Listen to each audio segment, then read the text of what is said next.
1절로 19절까지 말씀을 본문에서 기억, 하나님의 무리에 떠오르는 하나님의 신실하심이라고 하는 주제로 함께 은혜를 나누기를 원합니다. 지난 시간 우리는 창세기 7장에서 홍수 심판이 실제로 시작되고 하나님께서 말씀하신 그대로 이루어지는 장면을 보았습니다. 기쁨의 샘들이 터지고 하늘의 창문들이 열릴 뿐만 아니라 온 땅이 물로 덮였습니다. 사람들은 끝까지 믿지 않았지만 하나님의 말씀은 빈말이 아니었습니다. 세상은 하나님의 공의로운 심판 앞에 섰습니다. 그러나 그 한가운데서도 방주는 가라앉지 않았습니다. 방주는 떠올랐습니다. 심판은 임했지만 하나님이 예비하신 구원의 길 안에 있는 자들은 보존되었습니다. 그런데 한 가지를 생각해 보십시오. 방주 안에 들어간 노아의 시간은 어땠을까요? 그럼 방주 안에 노아가 얼마나 있었는지 아세요? 한 2달 정도 있었을까요? 3달 있었나요? 날짜를 계산해 보니까 375일이에요. 1년 열흘 동안 방주 안에 머물러 있었음을 알게 됩니다. 우리는 종종 방주 안이라고 하면 곧장 평안한 그림을 떠올려 봅니다. 그러나 방주 안의 시간은 결코 쉽지 않았을 것입니다. 창문 밖에는 끝없는 물이었고 발 아래에서는 끊임없는 물결 소리가 들렸을 것입니다. 사방에서 짐승의 소리가 났고 공기는 답답했을 것이고 그 다음에 냄새는 진동했을 가능성도 많습니다. 무엇보다 노아는 언제까지일까라고 하는 질문을 마음에 품고 있었을 것입니다. 오늘 본문은 바로 그 자리에서 시작합니다. 창세기 8장 1절은 홍수 이야기의 가장 중요한 전환점입니다. 성경은 이렇게 말하고 있습니다. 하나님이 노아와 그와 함께 방주에 있는 모든 들짐승과 가축을 기억하사라고 말씀합니다. 이 한 문장이 오늘 본문 전체를 움직이는 심장입니다. 성경에서 하나님이 기억하셨다는 말은 잊고 계시다가 갑자기 떠올리셨다고 하는 의미가 아닙니다. 하나님은 본래 잊으시는 분이 아니시죠. 여기서 기억하셨다는 말은 하나님께서 언약적 신실하심으로 자기 백성을 향해서 결정적으로 행동하기 시작하셨다고 하는 뜻입니다. 이 단어가 등장하는 순간 이야기의 흐름이 완전히 바뀝니다. 7장까지는 물이 점점 차오릅니다. 그러나 8장 1절 이후부터는 물이 빠지기 시작합니다. 하나님이 기억하셨다고 하는 이 한 문장이 세상의 방향을 바꾼다는 것이죠. 오늘 우리는 본문을 통해서 4가지를 나누려고 합니다. 첫째는 하나님의 심판 가운데서도 자기 백성을 기억하십니다. 둘째, 하나님은 물러간 자리에서 새 창조를 시작하십니다. 셋째, 믿음은 하나님의 때를 기다리며 확인하고 순종하는 것입니다. 넷째, 하나님은 구원받은 사람을 다시 세상으로 보내십니다. 첫 번째로, 하나님은 심판 가운데서도 자기 백성을 기억하십니다. 1절 본문을 다시 한번 살펴보십시오. 하나님이 노아와 그와 함께 방주에 있는 모든 들짐승과 가축을 기억하사 바람을 땅 위에 불게 하시며 물이 줄어들었고 라고 하는 말씀을 볼 수 있습니다. 여기서 우리는 매우 중요한 사실을 발견합니다. 하나님의 기억은 단순한 감정이 아니라 구원의 행동이라고 하는 거예요. 하나님의 기억은 단순한 감정이 아니라 구원의 행동입니다. 하나님이 기억하시는 순간 바람이 불었습니다. 물이 줄어들었습니다. 기쁨의 샘과 하늘의 창이 닫혔습니다. 노아가 한 일이 아닙니다. 노아가 무엇을 더 잘해서가 아닙니다. 하나님이 기억하셨기 때문입니다. 그러나 성경은 이 기억하심이라고 하는 단어를 결정적인 순간마다 사용하고 있는 것을 만나게 됩니다. 출애굽기 2장 24절은 말합니다. 이스라엘이 애굽에서 신음할 때 430년간 애굽에서 종살이가 너무 고통스러워서 이들이 신음하며 하나님께 기도할 때입니다. 하나님이 그들의 고통 소리를 들으시고 아브라함과 이삭과 야곱에게 세우신 그의 언약을 무엇하셨다고요? 기억하셨다라고 말합니다. 그 기억이 곧 출애굽이 되었습니다. 모세가 부름받고 10가지 재앙이 시작되고 홍해가 갈라지는 그 모든 일이 사실은 하나님이 기억하셨다고 하는 한 줄에서 시작된 사건입니다. 그래서 하나님이 기억하신다는 것은 하나님이 움직이기 시작하셨다고 하는 뜻입니다. 우리는 자주 이렇게 묻습니다. 하나님은 지금 내 사정을 아실까? 이 긴 어려움 속에서 나를 잊으신 것은 아닐까? 기도에도 응답이 없는데 정말 들으시는 걸까? 그러나 성경은 분명하게 말합니다. 하나님은 잊지 않으십니다. 하나님은 자기 백성을 기억하십니다. 여기서 한 가지 예화를 떠올려 보겠습니다. 성경에 한나라는 여인의 이야기가 나옵니다. 사무엘상 1장에 보면 한나는 자녀가 없어서 오랫동안 슬픔에 잠겨 있었습니다. 한나는 불임이었습니다. 마음이 너무 괴로워서 성전에 가서 입술만 움직이며 기도했습니다. 그 모습을 본 제사장 엘리는 그녀가 취한 줄로 오해할 정도였습니다. 한나는 사람들 눈에는 약하고 초라하게 보였습니다. 그러나 하나님의 눈은 달랐습니다. 성경은 이렇게 기록합니다. 여호와께서 그를 생각하신지라, 여호와께서 그를 기억하신지라 라고 하는 말씀입니다. 여러분, 그리고 이 한 문장 뒤에 사무엘이라고 하는 아들이 태어납니다. 한나의 이야기는 노아의 이야기와 같은 흐름입니다. 사람의 눈에는 잊혀진 것 같은 시간이 있습니다. 응답이 없는 것 같은 시간이 있습니다. 아무도 모르는 것 같은 시간이 있습니다.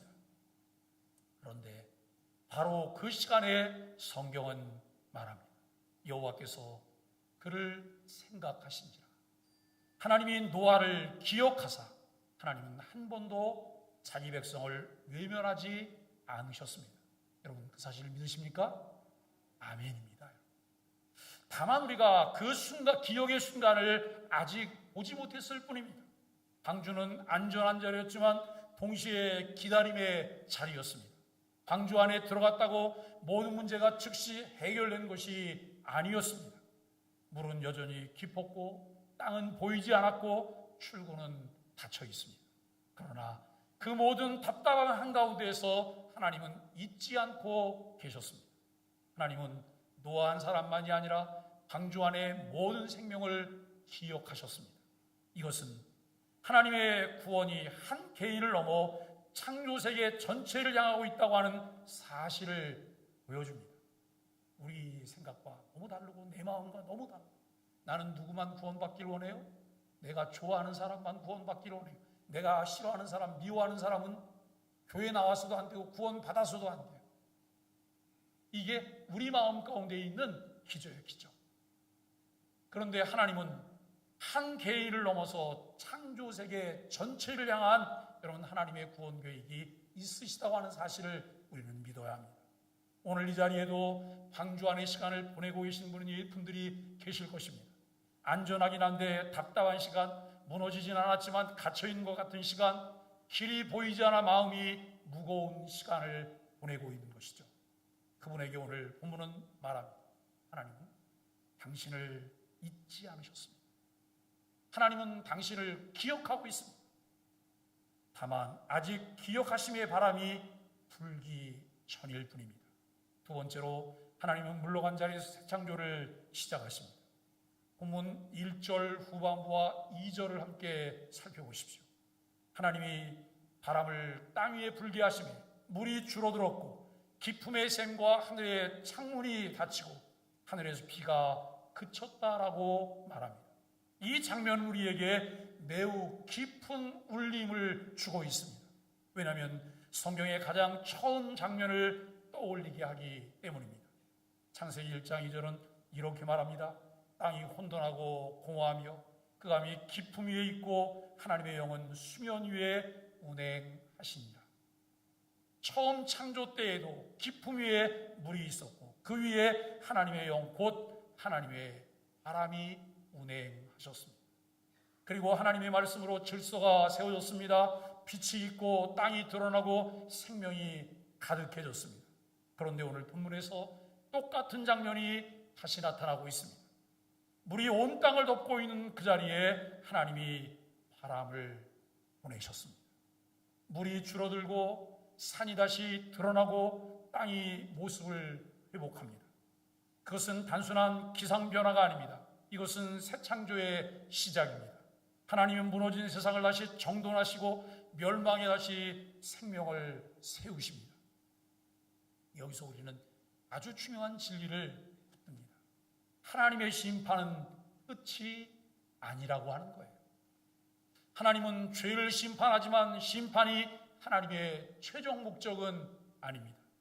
하나님은 심판을 통해 죄를 드러내시고 동시에 새로 시작할 길을 여십니다. 홍수는 단지 멸망의 사건이 아니라 멸망의 자리에서 새 창조를 시작하시는 하나님의 사건입니다. 이 흐름은 성경 전체에서 반복됩니다. 출애굽 때 홍해의 물은 애굽 군대에게는 멸망의 물이었지만 이스라엘에게는 살 길이 되는 물이었습니다. 같은 물인데 누군가에게는 심판이 되고 누군가에게는 구원이 되었습니다. 십자가도 마찬가지입니다. 십자가는 죄에 대한 하나님의 심판이 가장 분명하게 드러난 자리이면서 동시에 죄인을 살리시는 하나님의 사랑이 가장 깊이 나타난 자리라고 하는 거예요.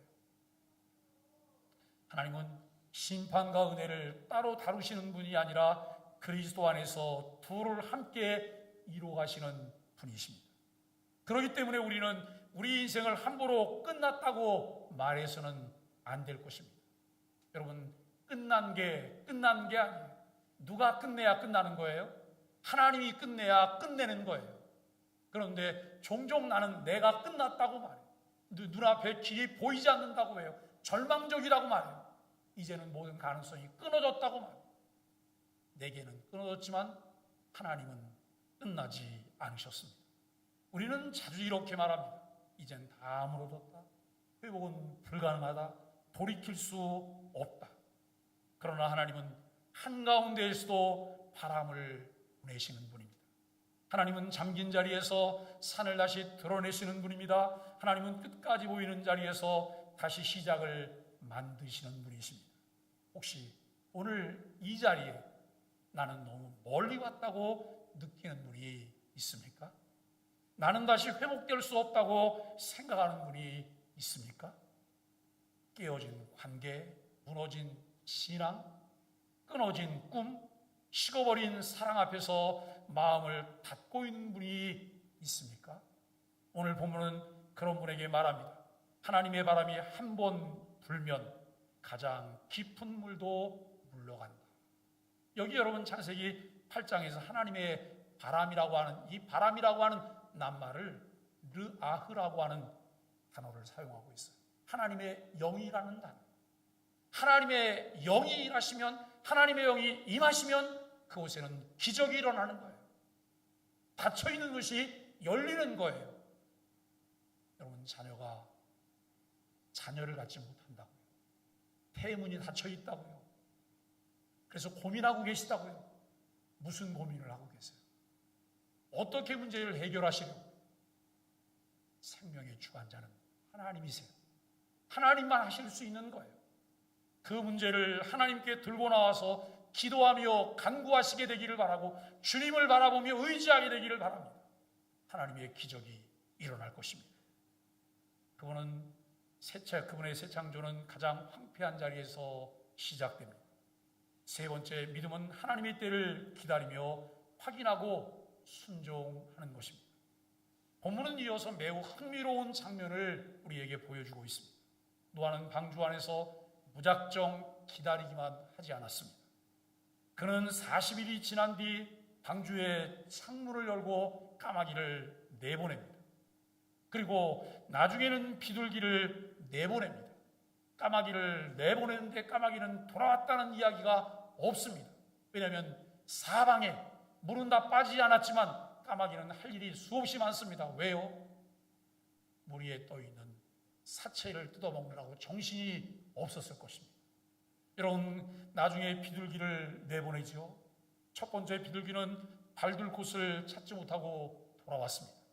노아는 7일을 기다렸습니다. 두 번째 비둘기는 저녁 때 새로 딴 감람나무 잎사귀를 물고 돌아왔습니다. 노아는 또 7일을 기다렸고 세 번째 비둘기를 내보냈는데 더 이상 비둘기가 돌아오지 않았습니다. 이 장면은 우리에게 성숙한 믿음의 모습을 보여줍니다. 노아는 두 가지를 동시에 했습니다. 하나는 확인하는 일입니다. 다른 하나는 기다리는 일이었습니다. 그는 새를 내보내면서 땅의 상태를 신중하게 확인했습니다. 동시에 자기 판단으로 함부로 움직이지 않고 기다렸습니다. 여기서 가장 인상 깊은 장면을 만나게 되는데 비둘기가 감람나무 잎사귀를 물고 돌아왔을 때 노아가 어떻게 했을까? 흥분해서 곧장 문을 열고 나갔습니까? 아닙니다. 노아는 또 기다렸습니다. 잎사귀 하나는 좋은 신호였지만 그것이 하나님의 명령은 아니었기 때문입니다. 여기서 여러분 우리 신앙의 진위가 가려져요. 노아는 신호와 말씀을 혼동하지 않았다는 거예요. 노아는 상태와 말씀을 혼동하지 않았다는 거예요. 잎사귀를 보았다고 곧장 결정하지 않았다. 새가 돌아오지 않았다고 곧장 나가지도 않았습니다. 그는 끝까지 무엇을 기다렸습니까? 하나님의 말씀을 기다렸습니다. 하나님의 말씀을 기다렸습니다. 성경은 분명히 말합니다. 노아는 방주에 들어갈 때 하나님의 말씀을 따라 들어갔고 방주에서 나올 때도 하나님의 말씀을 따라 나왔습니다. 16절에서 하나님이 마침내 말씀하십니다. 너는 내 아내와 내 아들들과 내 며느리들과 함께 방주에서 나오라. 노아는 그제야 나갔습니다. 들어갈 때만 순종이 필요한 것이 아니라 나올 때에도 순종이 필요했습니다. 우리는 어려움이 시작될 때 주님 도와주세요라고 부르짖습니다. 그것은 좋은 일입니다. 그러나 어려움이 끝나갈 때 회복의 조짐이 보일 때 그때야말로 더 큰 시험이 시작됩니다. 왜냐하면 그때부터 우리는 조급해지기 시작합니다. 여러분 세상을 살면서 병 중에 가장 무서운 병이 있어요. 그 병이 무슨 병이라고요? 안달복달병. 안달복달병. 예? 안달복달병에 걸린 아내와 살면 남편이 살 수가 없고 여러분 안달복달병에 걸린 남편과 살면 이 아내가 살 수 없어요. 안달복달병에 걸린 자녀들과 살면 부모가 견디질 못해요. 조급해요. 뭘 하나 내가 좀 가져야 되겠다 그러면 여러분 절차를 기다려야 되잖아요. 때를 기다려야 되는데 그저 그걸 갖겠다고 옆에 있는 사람을 막 그냥 들들 보는 거예요. 살 수가 없죠. 이제 됐다. 내가 알아서 할 수 있다. 이제 너는 못 기다린다. 그렇게 자기 판단으로 문을 열고 나가다가 다시 무너지는 일들이 얼마나 많습니까? 여러분 조금 솔직하게 우리가 생각을 해보는 일이 필요해요. 우리는 위기 한가운데서 잘못되는 사람도 있지만 위기가 거의 지나간 자리에서 잘못되는 사람이 더 많지 않습니까? 빚을 졌는데 빚이 갚아질 듯 할 때, 관계가 회복되어질 듯 할 때, 건강이 좋아질 듯 할 때, 사역의 길이 열릴 듯 할 때 우리는 너무 빨리 뛰쳐나가서 다시 다치곤 합니다. 믿음은 들어갈 때만 필요한 것이 아니라 나올 때도 필요합니다. 시작할 때 필요하고 마무리할 때도 필요하고 과정 중에도 필요합니다. 기다림은 결코 게으름이 아닙니다. 기다림은 무기력도 아닙니다. 노아는 기다리는 동안 비둘기를 보냈습니다. 상황을 살폈습니다. 그리고 마지막 결정은 하나님께 맡겼습니다. 이것이 지혜로운 믿음이죠. 여러분 내 인생의 주인은 누구신가요? 나지요. 내가 주인이지 주인이 누가 있겠어요? 우리 옛날에 어머니들은 남편을 뭐라고 불렀어요? 주인 양반이라고. 주인 양반. 네? 스스로 자신을 누구라고 생각하는 거예요? 남편에게 종속된 자로 생각합니다. 종속된 자. 종속된 자가 아니라 동등한 하나예요. 부부는 동등한 하나입니다. 서로 사랑하고 존중하고 귀히 여기고 여러분 배려하는 것. 이것이 부부의 모습이죠. 오늘 우리는 지혜로운 믿음이라고 하는 것은 무엇일까요? 끊임없이 상황들을 살펴보는 거예요. 그러나 모든 최종 결정은 하나님의 손에 넘겨드리는 거예요. 그분이 결정하시고, 그래서 신앙생활은 기다리는 것이고 찾는 것이고 상황을 살펴보시는 것이고 인도하심에 순종하는 것이 신앙생활. 상황을 살피되 하나님보다 앞서지 않는 것, 신호를 보되 말씀 위에 두지 않는 것, 이것이 성숙한 신앙입니다. 오늘 우리에게도 적용해 봅시다. 하나님이 닫으신 문은 하나님이 여실 때까지 기다려야 합니다. 하나님이 들여버리신 자리는 하나님이 이제 나오러 하실 때까지 머물러야 합니다. 그것이 두렵게 느껴질 수 있습니다. 그러나 오늘 본문은 우리에게 위로를 줍니다. 닫으신 분이 하나님이시라면 여시는 분도 하나님이세요. 들이신 분이 하나님이시라면 나가게 하실 분도 하나님이세요. 여러분 그렇게 믿으세요? 이 사실을 믿는 것이 중요해요. 넷째, 하나님은 구원받은 사람을 다시 세상으로 보내십니다. 오늘 본문 15절부터 보십시오. 하나님은 마침내 노아에게 말씀하십니다. 너는 내 아내와 내 아들들과 내 며느리들과 함께 방주에서 나오라. 그리고 그 짐승들도 다 나오게 하라 하시며 이렇게 명령하십니다. 그것들이 땅에서 생육하고 땅에서 번성하리라. 이 말 창세기를 우리가 함께 묵상하면서 어디서 들었던 말 아닌가요? 이 말씀은 우리에게 매우 중요한 사실을 가르쳐줘요. 방주는 영원히 머무는 곳이 아니에요. 방주는 심판 가운데 생명을 보존하는 자리예요. 그러나 하나님은 그들을 영원히 그 안에 가두시지 않으십니다. 때가 되자 하나님은 그들을 다시 세상으로 보내십니다. 보내시며 무엇을 명하십니까? 생육하고 번성하라고 하십니다. 이 명령은 어디서 들었던 명령입니다. 창세기 1장입니다. 하나님은 처음 인간을 창조하시고 생육하고 번성하라고 문화명령을 주셨습니다. 그런데 이제 홍수 이후에 하나님은 동일한 명령을 노아와 그의 가족들에게 주고 계십니다. 다시 시작하라는 것입니다. 다시 채우라는 것입니다. 다시 살아내라는 것입니다.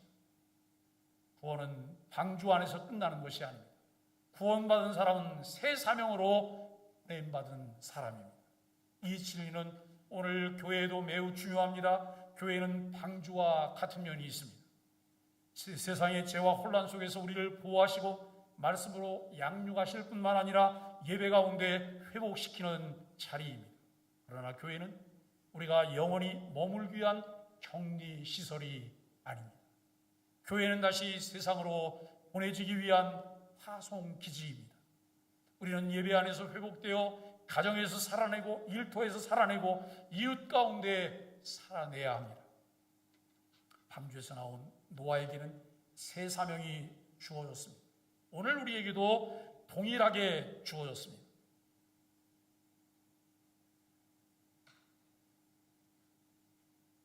우리는 단지 살아남기에 구원받은 사람이 아닙니다. 여러분 예수 그리스도를 주로 믿으십니까? 안 믿으세요? 예수 그리스도를 주로 믿으십니까?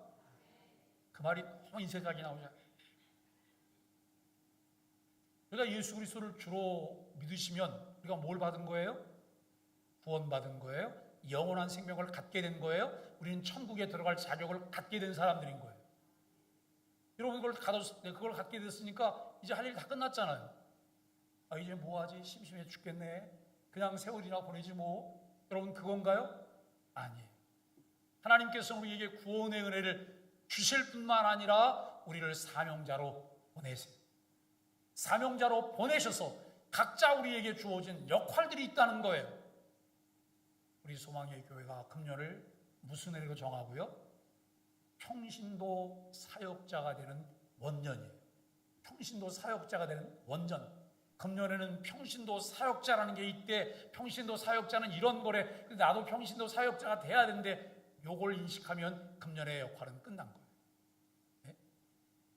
그러면 우리가 구원받은 사람으로서 우리에게 주어진 사명이 있는데 우리는 세상 가운데서 하나님의 생명과 질서를 드러내기 위해서 보냄을 받은 사람입니다. 가정에서 다시 사랑을 회복하고, 일터에서 다시 정직을 세우고, 공동체 안에서 다시 사람을 살리고, 이웃에게 다시 복음을 전하는 것, 이것이 방주에서 나온 사람의 모습이라는 거예요. 여기서 우리는 매우 중요한 신앙의 균형을 봅니다. 어떤 사람은 방주 안에만 머물려고 합니다. 세상과의 모든 접촉을 피하려고 합니다. 신앙을 도피처로만 삼고 있습니다. 그러나 오늘 본문은 분명하게 말합니다. 하나님이 우리를 다시 보내십니다. 또 어떤 사람은 방주 없이 세상으로 뛰어듭니다. 보호도 양육도 없이 자기 힘으로만 살려고 합니다. 그러다가 무너지고 말. 그러나 본문은 또한 분명히 말합니다. 노아는 하나님이 누리신 방주 안에서 보존되었기 때문에 다시 세상으로 나갈 수 있게 되었습니다. 건강한 신앙은 방주 안에서 충분히 보호받고 방주 밖으로 충분히 보냄받는 신앙입니다. 예배 안으로 깊이 들어오고 세상 안으로 깊이 들어가는 신앙입니다. 주일 오전에 한번 예배드리고 일주일 신앙생활을 다 했다고 생각하시는 여러분, 생각을 좀 바꿔보시죠. 주일 오후에도 교회는 모입니다. 주일 오후에 주일 오전에 했던 설교를 또 하는 게 아닙니다. 주일 오후에는 우리 신앙의 골격을 세울 수 있는 하이델베르그 요리문답 교리를 계속해서 우리가 공부를 하고 있습니다. 이것은 너무나 중요합니다. 교회를 든든하게 다시 세워가는데 여러분, 무엇보다 중요한 것은 이 골조를 제대로 세우는 거예요. 그리고 우리가 흩어져 살아도 같은 정서를 가지고 늘 말씀 안에 살기 위해서 매일 아침마다 무엇을 하고 있어요? 집에서 볼 수 있는 여러분 영상 묵상을 10분짜리 묵상을 내보내고 있어요. 시편이 시작되었어요. 시편 1편, 2편이 끝났고 내일 아침에 3편이 여러분 제공돼요. 매일매일 소망의 아침 묵상을 통해서 하나님 말씀을 통해 내가 새로워지고 힘을 얻게 될 뿐만 아니라 그 얻게 된 힘으로 세상을 향해서 힘있게 나아갈 수 있는 저와 여러분들이 되셔야 합니다. 여러분, 그렇게 될 때 우리가 그리스도인답게 살아갈 수가 있어요. 오늘 나는 어디에 서 있을까? 오늘 본문은 한 문장에서 시작됩니다. 하나님이 노아를 기억하사. 그리고 이 한 문장 안에 모든 것이 담겨 있습니다. 심판의 물이 아무리 깊어도 하나님의 기억은 더 깊다는 거예요. 기다림의 시간이 아무리 길어도 하나님의 신실하심은 더 오래 간다는 것입니다. 세상이 무너진 것 같은 자리에서도 하나님은 새 창조를 시작하십니다. 방주 안에 답답함이 끝이 없는 것 같아도 하나님은 반드시 이제 나오라고 말씀하실 것입니다. 이 말씀 앞에서 한 사람의 이야기를 더 떠올리고 싶습니다. 복음서에 보면 십자가 위에 한 강도가 달려 있습니다. 그는 자신이 죄인임을 알았습니다. 자기에게는 더 이상의 시간이 없다는 것도 그는 알고 있습니다. 사람의 눈에 이미 그는 끝난 사람이었습니다. 그런데 그 사람은 옆에 있는 예수님을 향해 이렇게 말합니다. 예수요, 당신의 나라에 임하실 때 나를 기억하소서. 그러자 예수님은 이렇게 대답하시죠. 내가 진실로 네게 이르노니 오늘 내가 나와 함께 낙원에 있으리라. 이 짧은 장면 안에 복음의 모든 것이 들어있습니다. 자기 의를 내세우지 않습니다. 자기 시간을 약속하지 않습니다. 자기에게 구원이 필요하다고 하는 사실을 깨닫습니다. 그가 아니는 단 하나, 나를 기억하소서, 그 한마디였습니다. 그러나 그리고 그 한마디가 그의 영혼을 바꾸었습니다. 오늘 본문이 말합니다. 하나님이 노아를 기억하사, 그리고 복음이 말합니다. 예수께서 그 죄인을 기억하사. 성경은 처음부터 끝까지 기억하시는 하나님의 이야기입니다. 이제 우리에게도 결단이 필요합니다. 혹시 오늘 나는 잊혀진 것 같다고 느끼신 분이 있다면 다시 이 말씀을 붙드십시오. 하나님은 당신을 기억하고 계십니다. 응답이 늦은 것이지 잊으신 것이 아닙니다. 침묵하시는 것이지 외면하시는 것이 아닙니다. 노아의 자리에서, 한나의 자리에서, 십자가 옆 강도의 자리에서 그분은 한 번도 자기 백성을 잊은 적이 없으십니다. 혹시 오늘 나는 이미 너무 늦었다고 생각하는 분이 있다면 본문 한 장면을 다시 보십시오. 가장 황폐한 물 위에 하나님의 바람이 불었습니다. 그리고 새 창조가 시작되었습니다. 당신의 가장 깊은 자리에서도 하나님의 영은, 하나님의 바람은 부실 수 있습니다. 오늘 혹시 회복이 보이는데 더는 못 기다리겠다고 느끼시는 분이 있다면 노아를 기억하십시오. 감람나무 잎사귀를 보고도 또 7일을 기다렸습니다. 하나님이 닫으신 문은 하나님이 여실 때까지 기다리는 것이 가장 빠른 길입니다. 혹시 오늘 나는 방주 안에 너무 익숙해졌다는 분이 있다면 16절 말씀을 다시 들으십시오. 너는 방주에서 나오라. 하나님이 우리를 보호하시고 동시에 내보내십니다. 신앙은 안전한 곳에서 끝나는 것이 아니라 사명의 자리로 다시 걸어나가는 데서 완성됩니다. 그리고 혹시 오늘 나는 아직 예수님을 내 인생의 주인으로 모셔본 적이 없는 분이 있다면 가장 단순한 한마디로 결단하실 수 있습니다. 십자가 옆 강도가 했던 그 한마디입니다. 주여 나를 기억하소서. 그 한마디면 됩니다. 그 한마디 안에 인생의 방향이 바뀝니다. 우리의 자격이 우리를 구원하는 것이 아닙니다. 우리를 기억하시는 하나님이 우리를 구원하십니다. 노아를 기억하신 하나님, 한나를 생각하신 하나님, 십자가 옆 강도를 받아주신 하나님, 그 하나님이 오늘도 동일하게 우리를 기억하십니다. 사랑하는 소망의 가족 여러분, 오늘 우리는 이렇게 함께 고백하고 결단하기를 원합니다. 주님, 제 힘으로는 살 수 없는 사람입니다. 저를 기억해 주옵소서. 방주 안에 답답함을 견디게 하시고 방주의 때를 기다리게 하시며 다시 보내실 때 순종으로 나아가게 하옵소서. 저의 가정과 일터와 교회 가운데 새 창조의 생명을 드러내며 살게 하옵소서. 이 믿음으로, 이 신뢰로, 이 순종으로 끝까지 살아가는 소망의 가족들이 되시길 예수 그리스도 이름으로 간절히 축복합니다. 함께 인사하겠습니다. 아시레 예수